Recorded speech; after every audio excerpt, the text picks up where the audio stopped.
Assalamualaikum warahmatullahi wabarakatuh.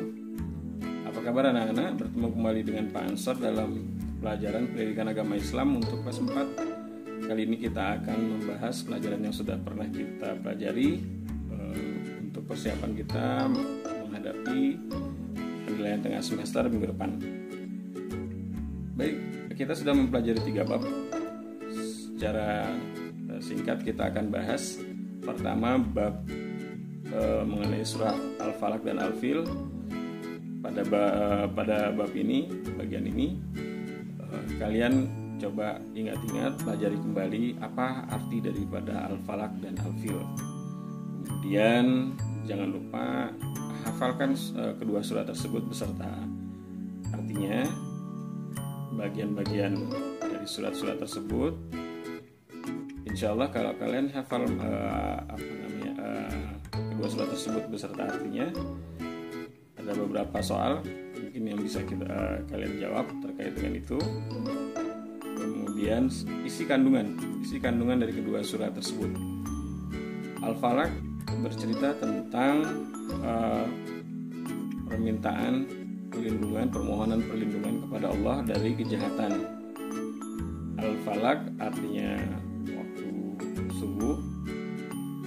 Kemudian di sana ada beberapa permohonan perlindungan yang kita mintakan kepada Allah dari kejahatan orang-orang yang berhati dengki, kemudian kejahatan segala makhluk yang Dia ciptakan, yang Allah ciptakan, ya. Kemudian juga dari kejahatan penyihir yang menipu, ya. Kemudian yang 4 di ayat yang terakhir, kejahatan orang-orang yang dengki apabila mereka dengki. Nah, kemudian Al-Falaq dan Al-Fil ini turun di mana? Di kota Mekah atau kota Madinah. Kalau di kota Mekah kita sebut surat itu adalah tergolong surat Makkiyah. Kalau di Madinah surat Madaniyah. Kebetulan kedua surat ini turun di kota Mekah. Jadi kita sebut sebagai surat-surat Makkiyah. Kemudian berapa banyak jumlah ayat dalam kedua surat tersebut? Kedua surat tersebut kebetulan berjumlah yang sama, yaitu 5 ayat. Kemudian Al-Fil, apa arti Al-Fil? Al-Fil ini artinya adalah gajah. Jadi surah Al-Fil ini adalah bercerita tentang pasukan gajah yang ingin menghancurkan Ka'bah. Ya, kemudian datanglah berbondong-bondong burung yang membawa kerikil yang menghancurkan pasukan gajah tersebut. Baik, kemudian di bab kedua kita akan membahas tentang kita pelajari iman kepada Allah, ya. Iman kepada Allah, rukun iman yang keberapa? Ada berapa rukun iman? Ya. Rukun iman ada 6 dan iman kepada Allah adalah rukun iman yang pertama.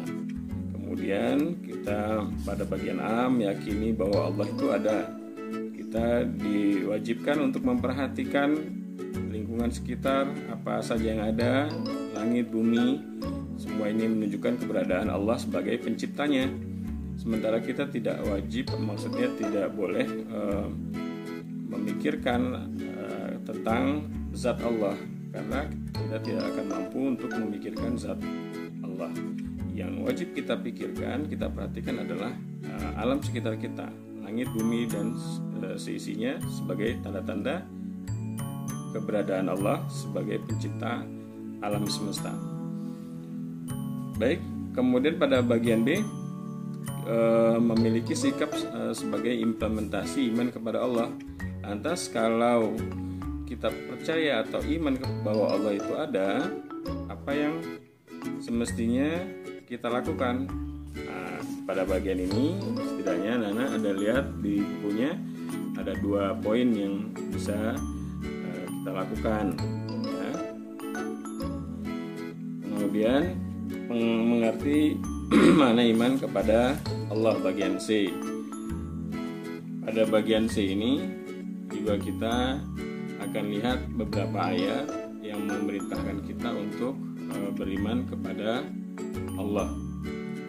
Dan juga selain ayat-ayat ini yang menunjukkan keberadaan Allah adalah pada poin 2 dan poin 3 adalah kejadian alam semesta sebagaimana yang dinyatakan dalam surat Ibrahim ayat 32. Allahul ladzi khalaqas samawati wal arda wa anzala minas samaa'i ma'an fa akhraja bihi minats thamarati rizqan lakum wa sakhkhara lakumul fulka litajriya fil bahri bi amrihi wa sakhkhara lakumul anhar. Jadi di sini Allah bercerita dalam Al-Qur'an ini, dalam ayat ini, bahwa Allah lah yang menciptakan langit dan bumi, dan Dia Allah pula yang menurunkan dari langit air atau hujan. Maka karena hujan ini tumbuhlah tanam-tanaman, buah-buahan sebagai rizki bagi kamu sekalian. Kemudian Allah pula lah yang menentukan kapal-kapal untuk kamu bisa berlayar di atas lautan. Kemudian juga Allah tentukan bagi kamu manusia sungai-sungai. Artinya kita bisa memanfaatkan sungai-sungai untuk kebaikan manusia. Kemudian juga kejadian manusia. Kejadian manusia itu atau penciptaan manusia itu adalah tanda-tanda dari keberadaan Allah sendiri. Nah, di situ ada surat Al-Mu'minun ayat 12 dan 14. Nah, kemudian bagian ketiga kita membahas Asmaul Husna. Asmaul Husna pada bab 3 ini ada 3 yang dibahas, yaitu Al-Basir, Al-Adlu, Al-Azim. Apa artinya masing-masing? Al-Basir artinya maha melihat, Al-Adlu yang maha adil, dan Al-Azim yang maha perkasa. Nah, Al-Basir, Al-Adlu, Al-Azim adalah bagian daripada Asmaul Husna. Ada berapa Asmaul Husna? Ya, ada 99 nama-nama Allah yang baik. Al-Basir artinya maha melihat. Nah, bagaimana implementasi daripada atau meneladani sifat Al-Basir ini?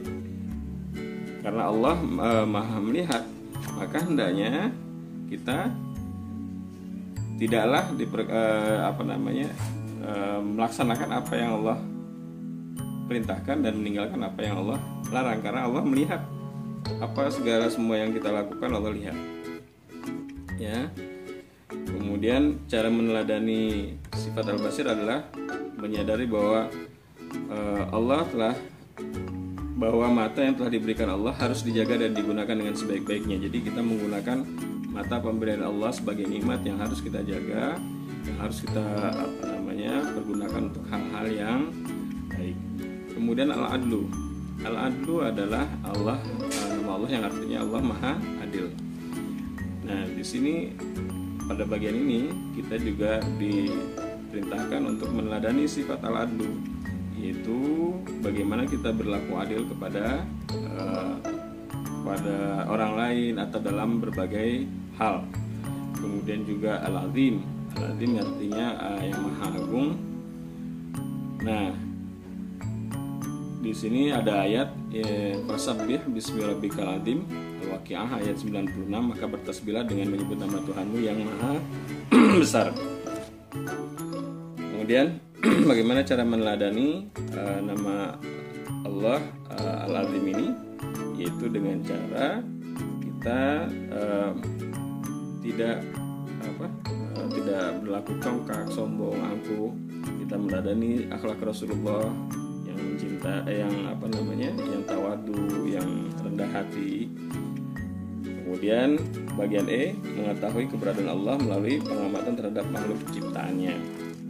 Nah, anak-anak sekalian, pada akhir ketiga bab ini, bab 1, bab 2, bab 3, ada uji kemampuan, soal-soal yang bisa kalian pelajari, yang bisa jadi kalian latihan buat kalian di rumah.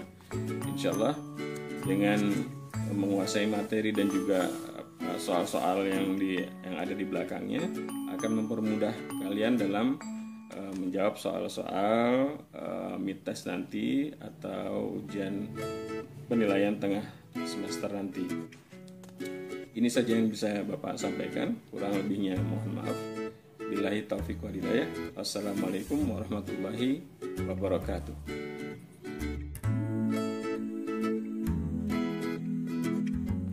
Surah Al-Falaq. Apa arti Al-Falaq? Al-Falaq artinya waktu subuh. Surah Al-Fil. Surah Al-Falaq terdiri dari 8 ayat. Surah Al-Falaq terdiri dari 5 ayat. Tentang pasukan gajah yang dipimpin.